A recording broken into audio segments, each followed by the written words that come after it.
The security alert messages are just one way that Internet Explorer settings can help protect us from potential risks. With Internet Explorer, we can also create settings that will allow us to control the type of content that's accessed on our computer. The Content Advisor allows us to specify ratings that will prevent certain web pages from being displayed, such as sites that contain extremely bad language or other inappropriate material.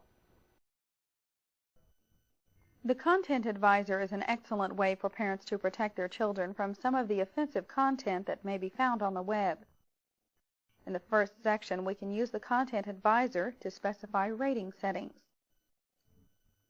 To demonstrate this feature, we'll turn on the Content Advisor by clicking the Enable button.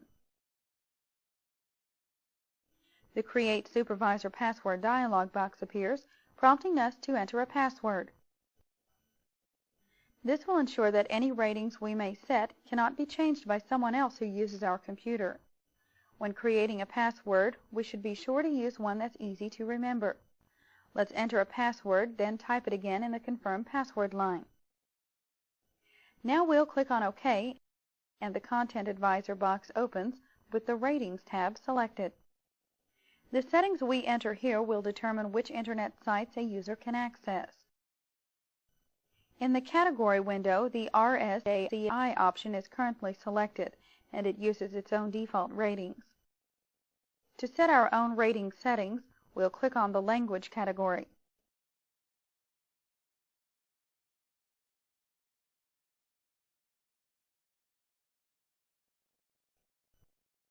For example, as we drag the bar to the first mark, we see the word mild expletives. A description of this term is listed below. Let's drag the bar once more, and we see moderate expletives. Now we'll drag the bar back to level 1. We won't change the other categories, so we'll select the General tab.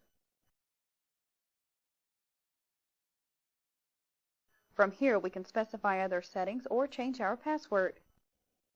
We'll keep the default selections and click on OK.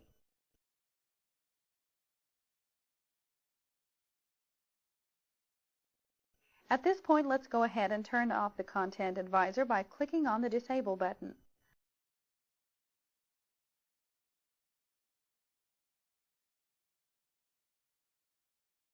We'll enter our password and click on OK.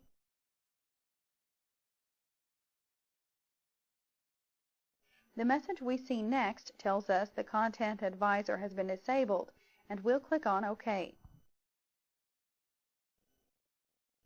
We'll return to the Internet Options box where we'll briefly examine the remaining settings.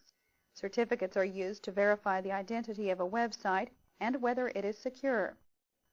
Certificates can also be used to verify our identity to a website.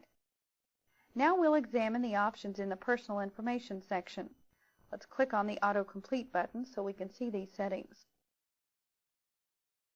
Earlier, we learned how autocomplete can list possible matches when we begin entering an address that we've typed before.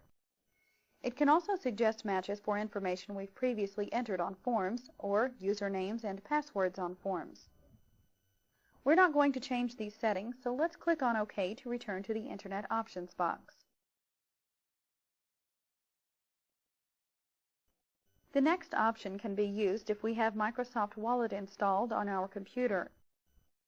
This feature gives us a place to store our credit card information and also allows us to protect the information by encrypting the data. Now we'll click on the My Profile button so we can see what type of information can be stored on the Microsoft Profile Assistant.